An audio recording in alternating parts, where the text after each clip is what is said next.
Just a day to go for Home Minister Amit Shah's two-day visit to West Bengal, and the war is heating up between the BJP and the TMC. The Central Reserve Police Force has now written a letter to the West Bengal DGP giving details of security lapses. This was during the recent visit of BJP President JP Nadu. In its letter, the CRPF said that adequate police deployment wasn't available during Nadu's visit. Remember, in a letter to Chief Minister Mamta Banerjee on December 11th, the West Bengal police claimed that Nadu was given Z category security cover and that adequate security was very much provided. CRPF has asked West Bengal police to cooperate ahead of Shah's visit to the state tomorrow.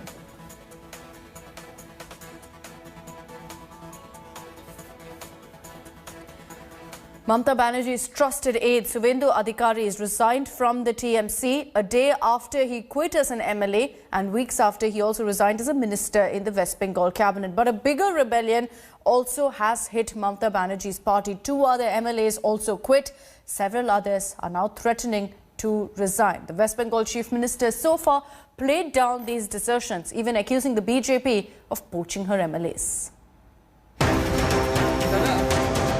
Suvendu Adhikari, Mamta Banerjee's most trusted lieutenant, has dumped Didi ahead of next year's decisive poll battle. The man credited with strengthening TMC in rural Bengal is just a step away from joining many other rebels in the BJP.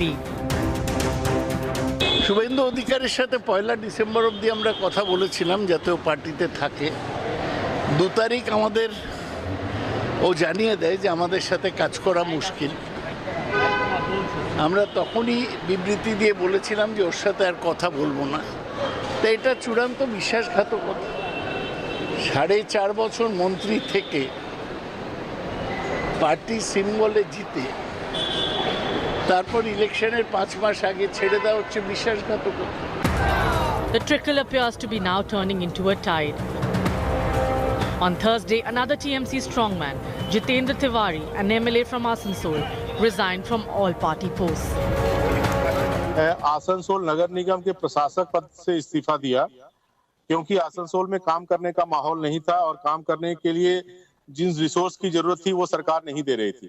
स्वाभाविक रूप से मुझे ऐसा लगने लगा कि ये party शायद नहीं चाहती कि मैं इनके साथ काम करूं, तो मैंने जिला सभापति और पार्टी की प्राथमिक सदस्यता से अभी रिजाइन कर दिया। The desertions from the TMC rank and file are energizing the saffron camp and clearly leaving Mamta Banerjee furious. কোথায় গেছে বুঝুন বিজেপি? সামান্য ন্যূনতম লজ্জা বা ভদ্রতা বা সৌজন্যতা নেই। সুব্রত বক্সিকে ফোন করেছে, ফোন করে বলছে দাদা একটু কথা আছে আপনার সাথে বসবো। কত বড় সাহস! তাহলে বুঝুন, যদি আমার দলের সভাপতিকে ফোন করে, এবার আমাকে কালকে কেষ্ট ফোন করলো বীরভূম থেকে অনুব্রত মণ্ডল, বলো দিদি জানেন আমাকে একটা দিল্লির নেতা ফোন করছে, ফোন করে আমায় বলছে এই তুমি তোমার সাথে একটু বসবো। তা আমি বলেছি তোমার সাথে কেন আমি বসবো? আমি তো মমতা ব্যানার্জির দল করি, আমি তৃণমূল কাंग्रेस করি, আমি তোমার সাথে কেন বসতে যাব? देखिए, ममता बनर्जी जो बात करते हैं उसमें सच्चाई बहुत कम रहती है। मैं बता सकता हूं अपने कितने कार्यकर्ता के पास आईपैक का फोन आया है प्रशांत किशोर जी का कंपनी का, और उनका घर तक आके चाय पी के उनको कन्विंस करने का प्रयास भी किया है, लेकिन किसने किसको फ़ोन किया है बता दे। मुझे लगता नहीं कि भाजपा की तरफ से किसी को फ़ोन करने की ज़रूरत है, लोग ऐसे ही आने वाले हैं। The BJP could be growing in strength with several TMC-based leaders on the verge of joining its ranks. Mamta's big challenge now is to stop a further slide of party leaders. Till now, there were several leaders who had dissent but were not speaking fully and clearly everywhere. But now, with many leaving the party and joining hands with BJP, the message is loud and clear that all is not well in the party. BJP, however, has been not only raising the bar but also ensuring that there is a rise in the number of support base that it has had. And with Owaisi entering the Bengal election campaign, the problem is only going to expand exponentially. With camera person Tapas Berry, this is Manogya Loiwal in Kolkata for India Today. So a lot of developments in poll-bound West Bengal. In poll-bound Tamil Nadu as well, there's a bit of war of words. Chief Minister Edappadi Palaniswamy and the Makkalnidhi Mayam chief Kamal Haasan engaged in a bitter exchange of words As the two fought over MGR's legacy, Chief Minister EPS lashed out at Kamal, calling him a retired man who had started a political party at the age of 70. EPS said that those who host Big Boss shows would not benefit people and instead only spoil good families. Drawing a comparison with Dr. MGR, EPS questioned if Kamal ever focused on people-related issues in his movies. Kamal Haasan immediately retaliated, taking a dig at EPS. He said he was happy to learn that the Chief Minister watches Big Boss. He also shared, in fact, a stanza from one of MGR's songs that talks about opportunists trading off dignity for material gains. The ugly war of words started after Kamal Haasan recently staked claim to MGR's legacy, saying that he was MGR's true successor. 70 வயசு ஆகுது 70 வயசுல big pass நடத்திட்டு இருக்காரு big pass நடத்துறவெல்லாம் வந்து அரசியல் செஞ்சா எப்படி இருக்கும் வீட்ல இருக்கிற ஒரு குடும்பம் கூட நல்லா இருக்காது இத பார்த்துட்டான் அப்படிப்பட்ட தலைவர் சொல்ற கருத்தை நீங்க சொல்லுங்களா சொல்லுங்க பார்க்கலாம் நீங்க பிக் பாஸ் தெரியும்ல உங்களுக்கு எல்லாமே தொலைக்காட்சியில உங்க தொலைக்காட்சியில வந்திருக்கீங்க அது விஜய் தொலைக்காட்சியிலே காட்டிட்டு இருக்காங்களா அதுல என்னங்க இருக்கு சொல்லுங்க பார்க்கலாம் அத போய் நடத்திட்டு இருக்காரு அவர் ஒரு கட்சிக்கு தலைவர்னு சொல்லி அவருடைய சொல்றா நீங்க கேள்வி கேக்குறீங்களா So it's not just Kamal but also Rajni who promised to deliver MGR-like governance. Here's our report on how now there's an all-out legacy war over the Purechi Talaivar.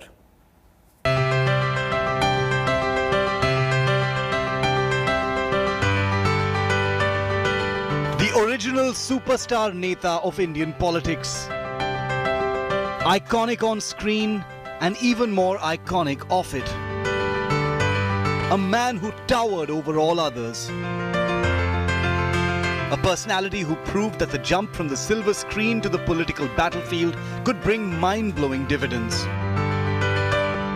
At the peak of his cinematic success, M.G. Ramachandran, born a Malayali in Sri Lanka but making Tamil Nadu his home, became a member of the Annadurai-led DMK, launching a meteoric rise through its ranks and deploying his enormous star power to build a massive political following and base. In 1972, MGR walked out of the DMK, turning his erstwhile film industry colleague, fellow DMK leader and friend Karunanidhi into a lifelong rival. MGR knew he was too big to play number 2 to anyone else, so he founded the AIA-DMK to take on his former party, triggering a vicious and enduring political binary in Tamil Nadu politics. Just 5 years after he founded the AIA-DMK, MGR stormed to power in 1977, decimating the DMK and becoming India's first cinema superstar to become a chief minister. MGR would lead his party to thumping victories in 1980 and then again in 1984. In between, in 1982, fellow film star and protege J. Jayalalitha would join the party and take over the reins of the AIA-DMK in 1987 when MGR died aged 70 from kidney failure. MGR's funeral and Samadhi at Chennai's Marina Beach remain the most iconic events in Tamil Nadu politics. It is MGR's position as a cultural icon in Tamil Nadu and the fact that he's regarded as one of the most influential actors of Indian cinema which explains why there's a war now over his legacy. With superstar Kamal Haasan using his on and off-screen proximity to MGR in the past as a platform to suggest that Kamal is MGR's true successor. யாரை பத்தி சொல்றீங்க எம்ஜிஆர் அவர்களை பற்றி சொல்கிறீர்களா என்னை பத்தி சரி என்ன ரெண்டும் கிட்டத்தட்ட ஒரே இனத்தை சேர்ந்தவர்கள் தான் நடிகர் இனம் என்று சொல்லிக்கொண்டால் அதையும் பார்க்க வருவாங்க இது அதை தாண்டியும் பார்ப்பார்கள் அப்படி பார்த்ததனால் தான் அவர் புரட்சி தலைவரானார். Unsurprisingly, the AIA-DMK has rudely dismissed Kamal's attempt to own the MGR legacy. The people can say their personal name. Okay. But as a party, ADMK only is having the right. So, totally, Tamil Nadu people mind is Kamal is totally an opportunist. The MGR factor has been unignorable in Tamil Nadu's new superstar politics, with even Rajnikant compelled to invoke the yesteryear star. சத்தியமாக யாரோ எம்ஜிஆர் ஆக முடியாது. எம்ஜிஆர் ஒரு யுக புருஷர். ஆனால் அவர் கொடுத்த அந்த நல்லாட்சி, அந்த ஏழைகளுக்கான ஆட்சி, சாமானிய மக்களுக்கான ஆட்சி, மத்தியஸ்தர குடும்பங்களுக்கான ஆட்சி என்னால கொடுக்க முடியுங்கிற நம்பிக்கை எனக்கு இருக்கு. தமிழ்நாட்டுக்கு ஒரு தலைமை தேவை, ஒரு தலைவர் தேவை. அந்த இடத்தை நான் ஏற்படுத்த நான் வர்றேன்.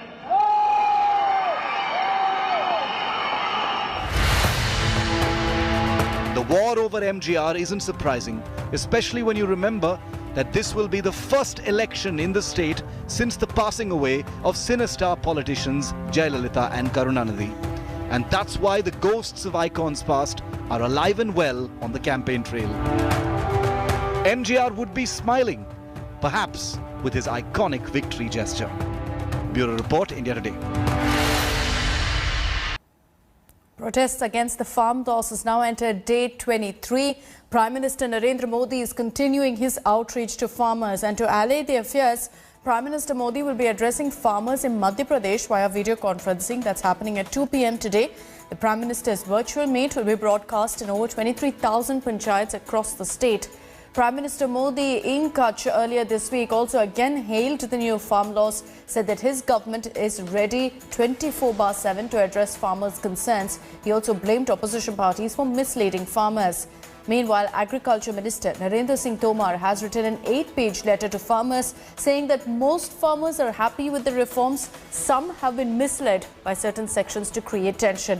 The Agriculture Minister reiterated that MSP as well as APMCs will continue to operate and said that the government is willing to give that in writing.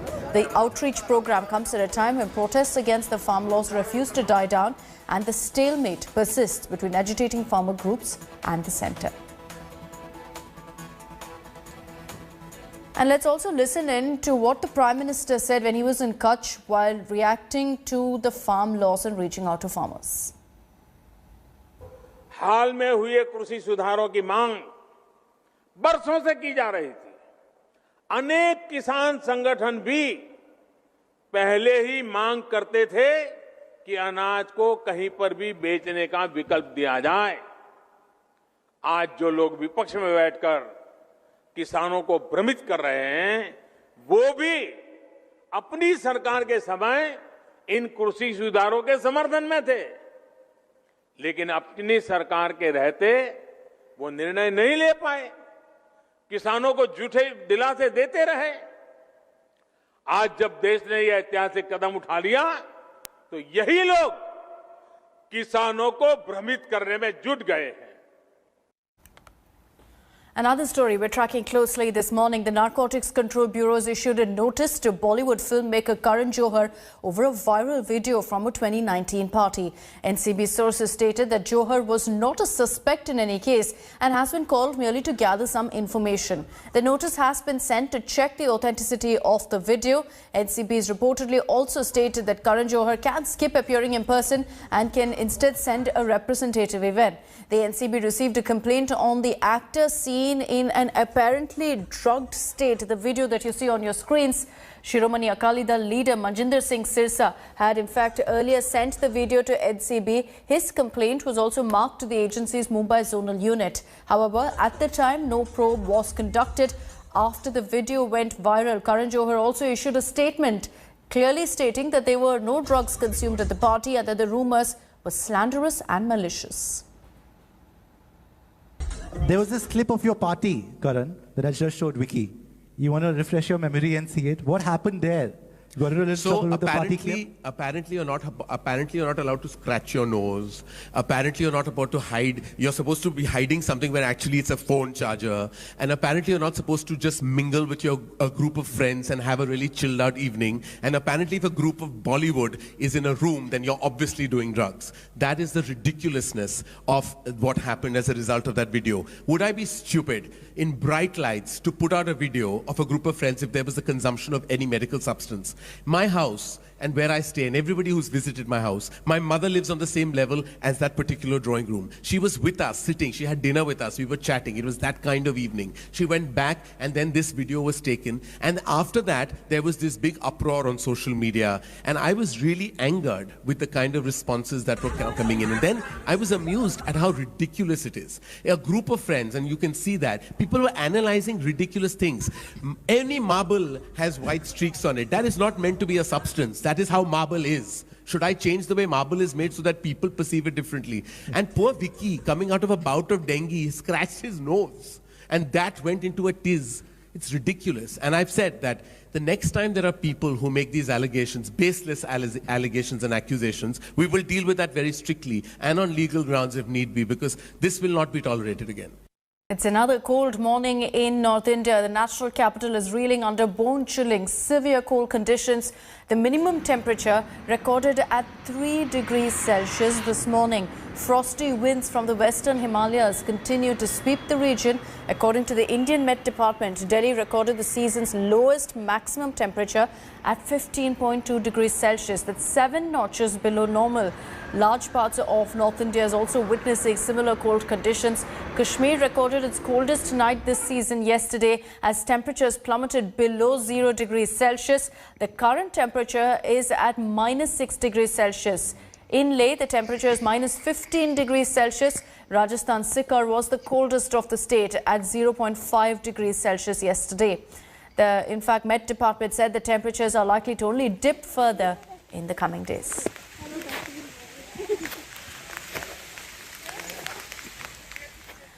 And on the other side of a short break here on Fest Up, we'll be getting you all the highlights of day one. Virat Kohli made a fighting half-century to engineer India's comeback, but a century eluded him as India finished day one of the first day-night test against Australia at 233 for 6. Here's a report on all the highlights. That's how India's first overseas day-night test began. Prithvi Shaw was left all exposed by Mitchell Starc, and this was just the second delivery of the test. That's exactly what Australia wanted. Cheteshwar Pujara and Mayank Agarwal somehow survived, but only until Pat Cummins made things happen for Australia. And that's exactly what it is. Pat Cummins. Agarwal was late to react, and the ball sneaked into his stumps through his gate. Mayank Agarwal. Catch it! Ooh, 2 sounds. Virat and Pujara looked like cats on a hot tin roof, and the Aussie bowlers, particularly Nathan Lyon, created numerous chances, but the two somehow survived. Look at that glove. Feet. Is he going to get down the... Runs were difficult to come by, and Pujara finally gave up with Lyon bowling a relentless line.